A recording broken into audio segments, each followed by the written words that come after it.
Hello again. It's Gray, stuck somewhere between the black and the white. And I'm glad you could be here with me today because I want to talk about two-dimensional characters and education. And I'll refer back to the episode we did on the Musashi-Heinlein School, but if you haven't watched that, that's perfectly fine. As a writer, I want the characters in my stories to have depth, to have personality, to come across as three-dimensional or well-rounded. I don't want them to be flat and lifeless. If you're a writer, I'm sure you do the same thing. And if you are a reader or you like going to movies, I'm sure you prefer those characters that are three-dimensional rather than those that seem flat.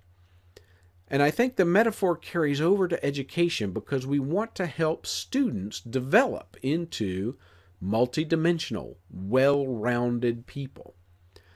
But I think well-rounded is not necessarily the best term because something that's round can also be flat, like a coin. All right, a coin is obviously circular, it's round, but it lacks depth.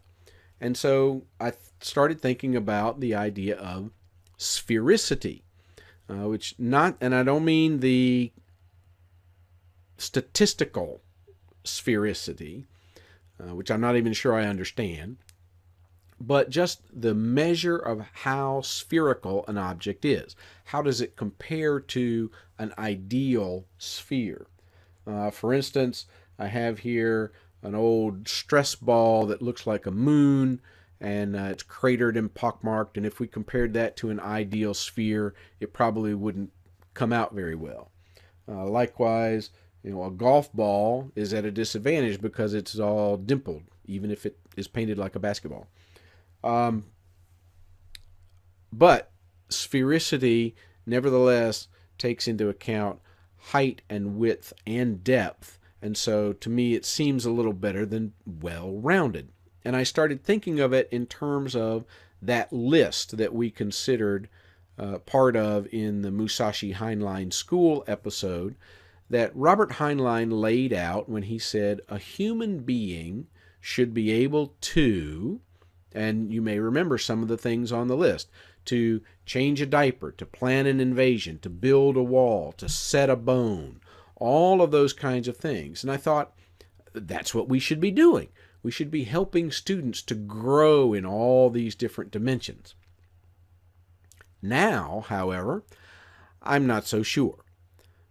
I'm not sure if sphericity is the right measure anymore, the right metaphor anymore, because maybe some students are better off not being spherical. I mean, maybe some students are better off being geometrical solids that have height and width and depth, but are of different shapes, whether it's a cube or a tetrahedron or a dodecahedron or an icosahedron or whatever it might happen to be. Stop. No, wait. That's not right. It's icosahedron. Sorry. Maybe students, some might be better off being a super ellipse, which is an interesting little shape that combines roundness with more elongated portion. This was actually developed by a Danish mathematician named Pete Hein. Then again, some students may be better off being even more complex shapes and to be blocky and having sharp edges, and this is actually a puzzle. And some students might kind of be puzzles. So I'm not really sure about the whole sphericity thing. I like it, but I'm still thinking about it.